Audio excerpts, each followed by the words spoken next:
Historiquement vôtre.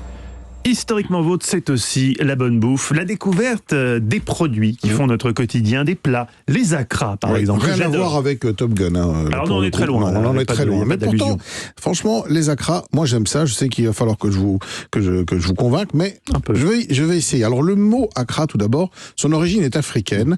Elle signifie beignet de légumes à l'origine, en langue Ewe, dans l'ancien royaume du Dahomey, s'il vous plaît. Alors actuellement, c'est le Bénin, le Togo et le Ghana.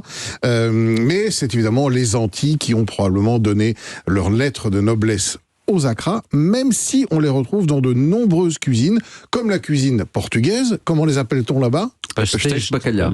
Voilà, les acras de morue, la cuisine cubaine ou même la cuisine brésilienne. Alors, c'est au XVIIe siècle que les colons normands débarquent aux Antilles et qu'ils apportent avec eux la fameuse morue salée.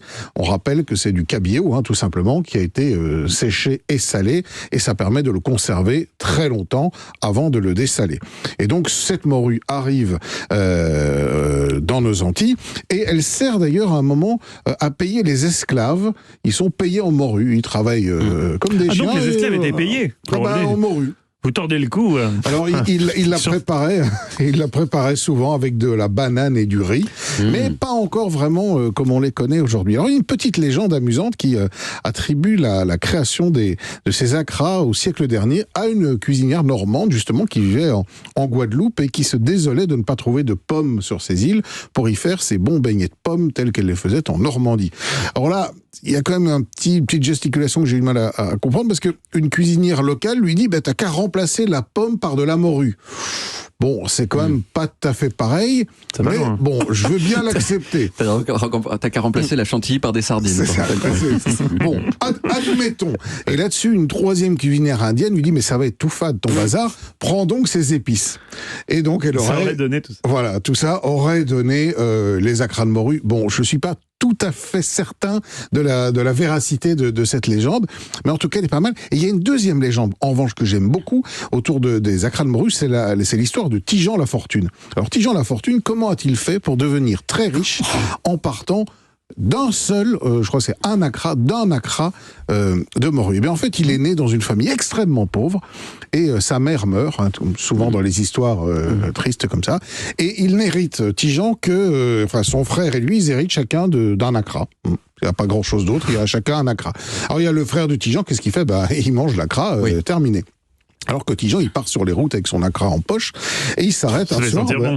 Il s'arrête un soir dans une ferme et on lui dit de dormir dans le poulailler parce qu'il n'y a pas d'autre place. Et, la nuit, il boulotte son acra, il se réveille le lendemain et il va voir le fermier. Il dit mais mon acra a disparu, on me l'a volé, il faut me dédommager. Et le paysan est un peu embêté, il dit je te donne, prends un coq. Ouais, bon, il prend un coq sous le bras et puis il va aller échanger ensuite ce coq contre un mouton, ce mouton contre un bœuf et ainsi de suite jusqu'à un château, figurez-vous.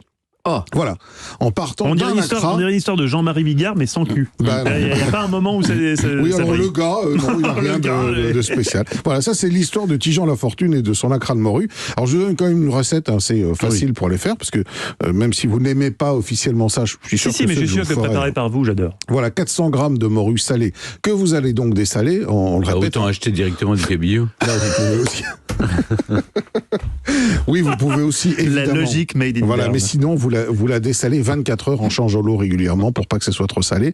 25 centilitres de lait, 300 grammes de farine. Alors, pour l'assaisonnement, des oignons nouveaux, 2 gousses d'ail, un petit piment, s'il faut que la crasse ça soit un peu relevée quand même, un citron vert, du persil plat, de la coriandre, et puis un peu de bicarbonate de soude, c'est ce qui va permettre aux acras de gonfler. Donc pour les préparer, vous dessalez votre morue, ça c'est fait, vous l'effilochez. Vous rajoutez dedans le persil haché, la coriandre, l'ail, les oignons, le piment, un peu de zeste de citron. On mélange tout ça avec la morue. À côté de ça, on fait la pâte, donc on mélange la farine et on incorpore le lait. Et puis le jus de citron, on le mélange au bicarbonate. Et ça va donner une petite réaction. C'est amusant quand on met le bicarbonate dessous dans le jus de citron. Ça et en fait, ça va donner le même rôle qu'une levure en réalité. Donc on rajoute tout ça, on fait des petites boulettes et on frit dans une huile à 180 degrés. Et ça, c'est la différence avec les acras de chez vous, mon cher David, parce que les acras de chez vous, ils sont faits à base de pommes de terre, je crois. Bah oui, en fait, moi, je savais, j'aurais su qu'il y avait un truc sur le piment, parce que les acras antillais sont souvent pimentés, les portugais ne le sont pas, mais effectivement, il me semble effectivement, ils sont plus ronds, plus dodus. Et en fait, c'est un mélange de purée de pommes de terre avec la morue, et ensuite c'est frit. Mais mon cher Mathieu, si la morue vous dégoûte, remplacez donc la morue, je sais pas moi, par du homard, par exemple, et vous verrez, ça marche tout aussi bien. Ça fait cher les acras, là. C'est l'histoire de votre ami, mais à l'envers, quoi. Oui, c'est ça. On devient pauvre à force d'en manger. Merci Olivier, on retrouve toutes vos recettes sur le site europe1.fr.